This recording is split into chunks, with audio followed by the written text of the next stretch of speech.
All right, so now that Professor Sorensen has given a little bit of context and background, I think the key insight there is that because it's this revolution from above, it's this imposition from the state, bringing about industrial capitalism deliberately, unlike in any other place up until this point, it is much more ordered. It's less freewheeling than the emergence of capitalism in England, France even, and the United States, right?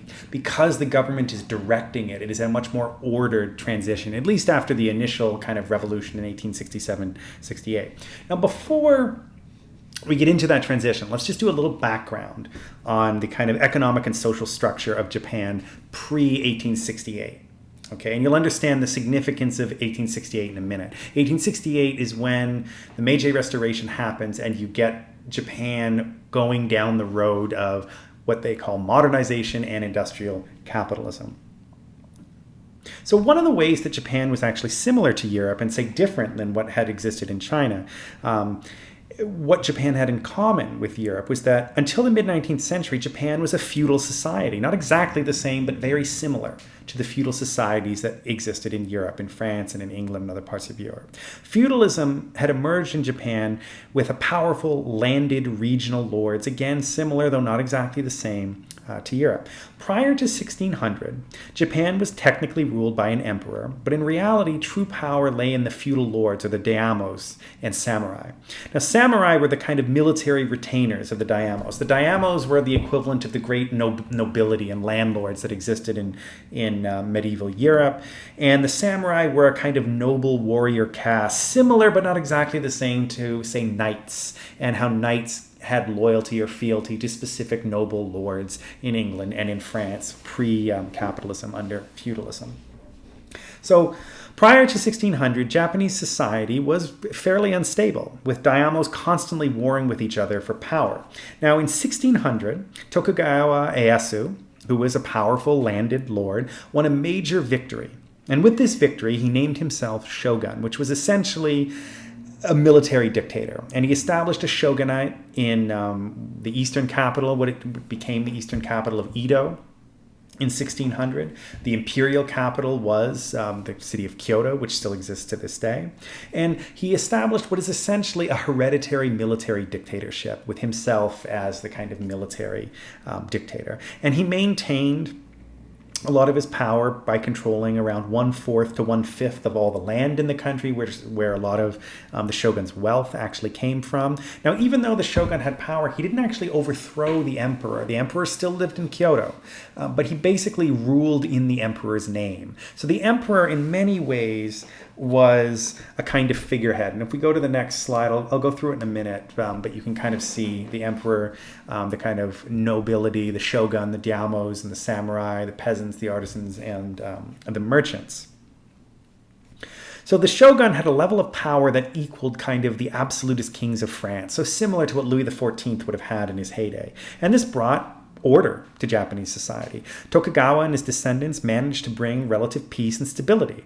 And that was constantly, at least before, in the grips of these feudal wars and disputes. The shogun kept the nobility in check by having them stay in the capital half of the year, and then in their own daimyos for the other half of the year. The idea was that by staying in the capital, not only would they have to spend a lot of money coming back and forth, but if they were only in their daimyos for half the year, they couldn't have enough time to build, finance, and raise an army to potentially rebel against the shogun.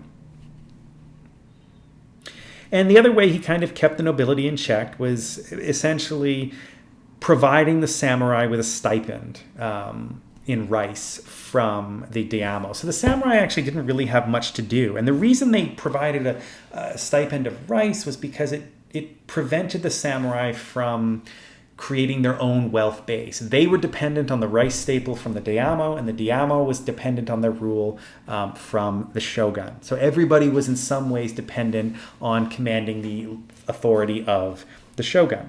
And if we look at here again, you can see you have the emperor at the top, who's essentially a figurehead that doesn't have any real power. You have the shogun, who is the political leader, the military dictator to a certain extent.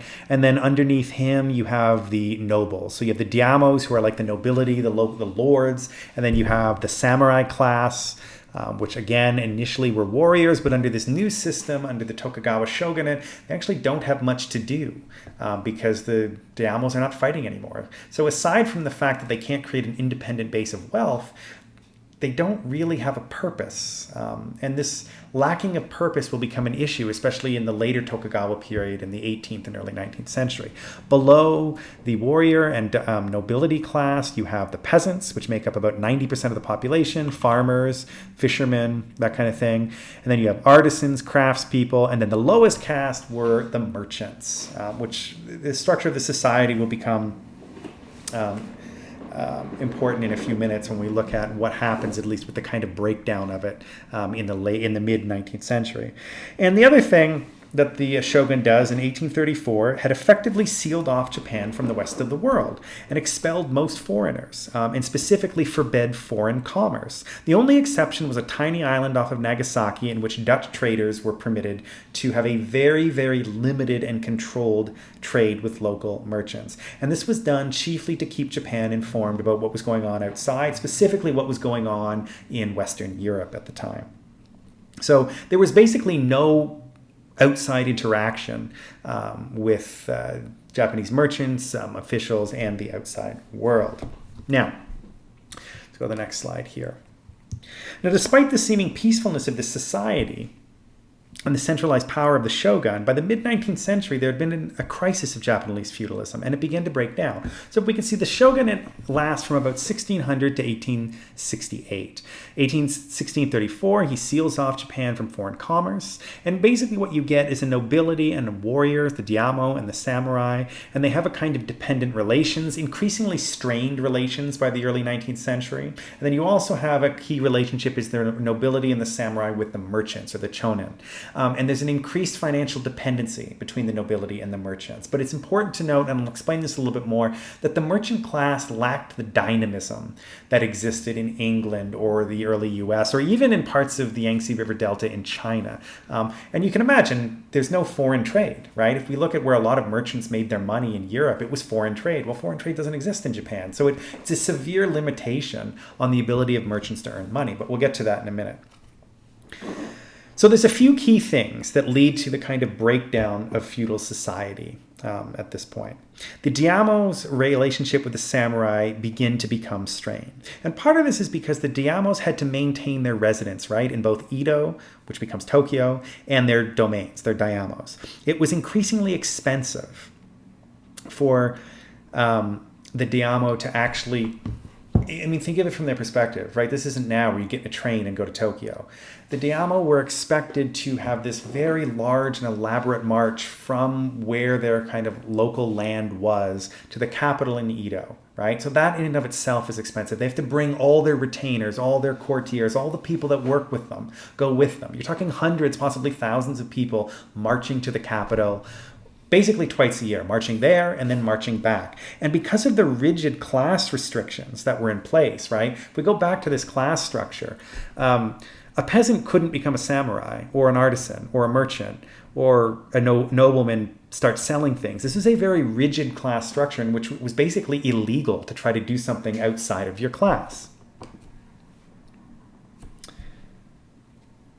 So because of this rigid class structure and obligations, the daimyos, when they made their migration to Edo and back, they had specific instructions of where they could stay, the best inns. They had to spend and travel in elaborate fashions. For example, they had to travel in a palanquin, which is basically, when there's somebody sitting in like a carriage and it's people carrying the carriage. You see it in ancient Rome, you see it in Japan. That was something they legally had to do. So all of this was designed to essentially sap the wealth and resources from the daimyo class, right? So they were in Edo so the shogun could keep an eye on them, and they weren't fomenting rebellion in their daimyos, and also they lacked a lot of money because they were constantly being forced to spend, similar to the relationship between Louis XIV and his nobles at the time. And as a result of this, one of the things that happens is the daimyo see a way to save money by reducing the rice stipend that they give to their samurai, right? So the samurai now have less money. And because of the relative peace, the daimyo could do this without fear of losing the loyalty of their samurai because there was no warring period. They weren't warring with other noblemen. They didn't actually need a warrior caste to support them. So if the samurai got fed up with how much that their daimyo was curtailing their rice stipend, and they just left, which many of them did, and became ronin, which is kind of masterless samurai, they didn't really care at this point. So the relations between the nobility and the warriors are actually strained and increasingly frayed by the 18th and early 19th century. And as a result, many samurai became disaffected and had less and less wealth, and many chose to become, as I said, ronin, which was the masterless class of samurai, ready for any type of violent enterprise, which could and did contribute to a little bit of instability throughout the late Tokugawa period.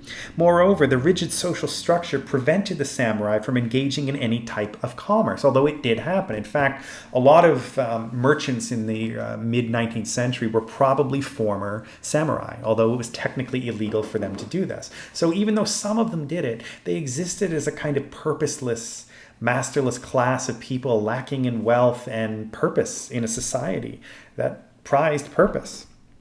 Now, the other key thing to understand here is the role of the merchant in all of this. So another key problem in the decaying feudal period in the late Tokugawa Japan was the role of the merchants and their relations with the rest of society. Now remember, the merchant was at the lowest point on the social hierarchy in Japan. But merchants, as I said earlier, never really developed into that dynamic merchant class like in England. And again, remember, there's no foreign trade, so they can't be the Venetians, or they can't be the Medicis of Florence, and they can't be the sort of great traders of the Hanseatic League, or the people that finance joint stock companies like the East India Company or the Dutch East India Company. They don't have that option because there is no foreign trade, and they sit at the bottom of the social hierarchy in the country that they're in, and it's essentially a rural agricultural economy. So there's not a lot of role for merchants, even less so than in feudal Europe. So they never really developed that dynamic trading culture that existed in Europe, in the Islamic empires, and even to a certain extent in China as well.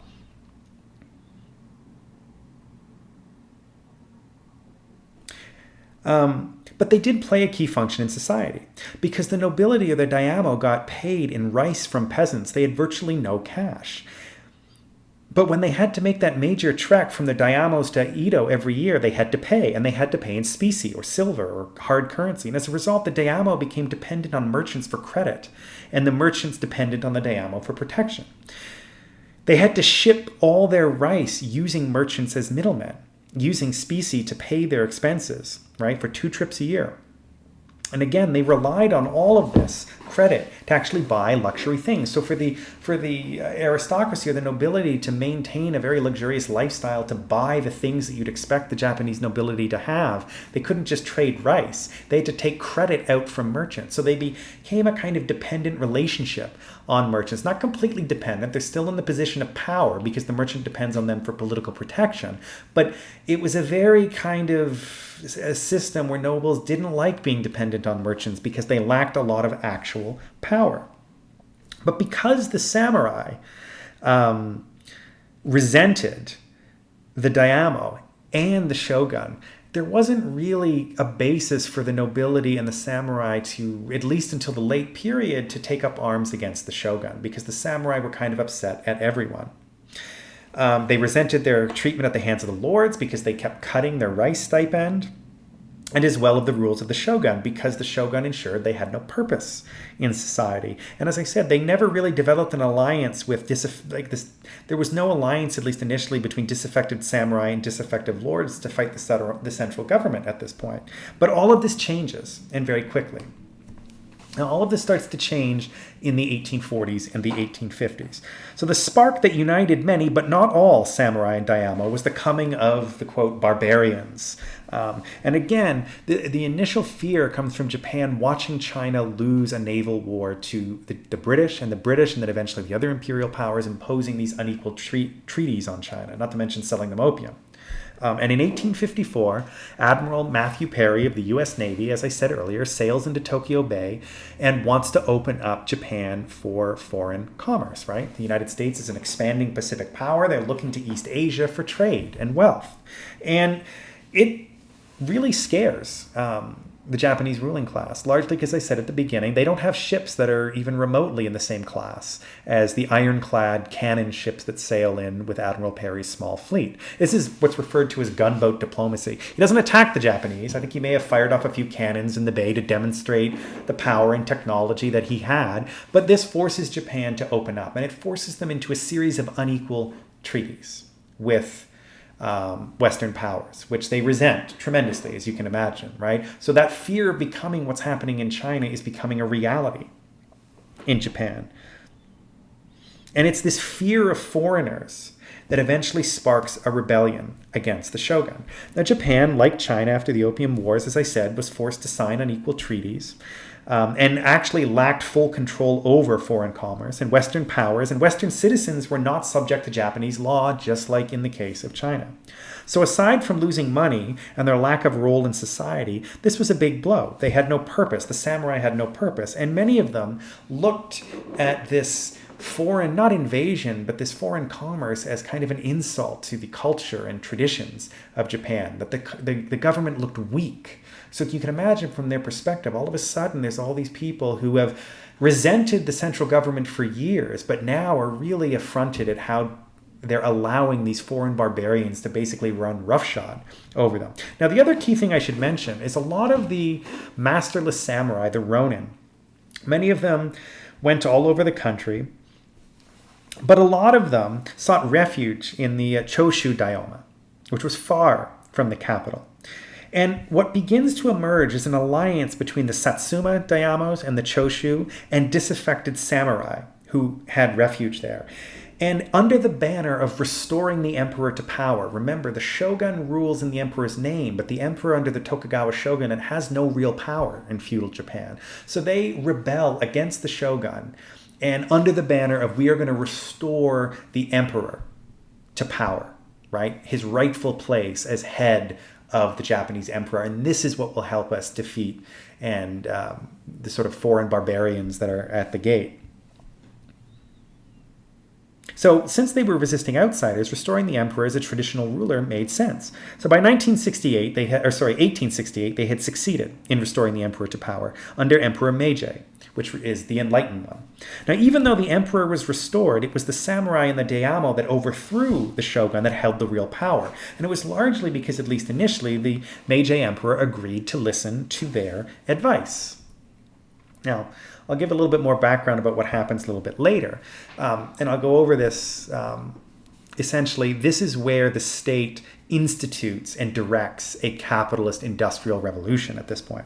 So the new rulers wanted to create a modern centralized state and a modern industrial economy. They saw this as the only way to preserve Japanese autonomy and independence from growing Western or barbarian encroachment.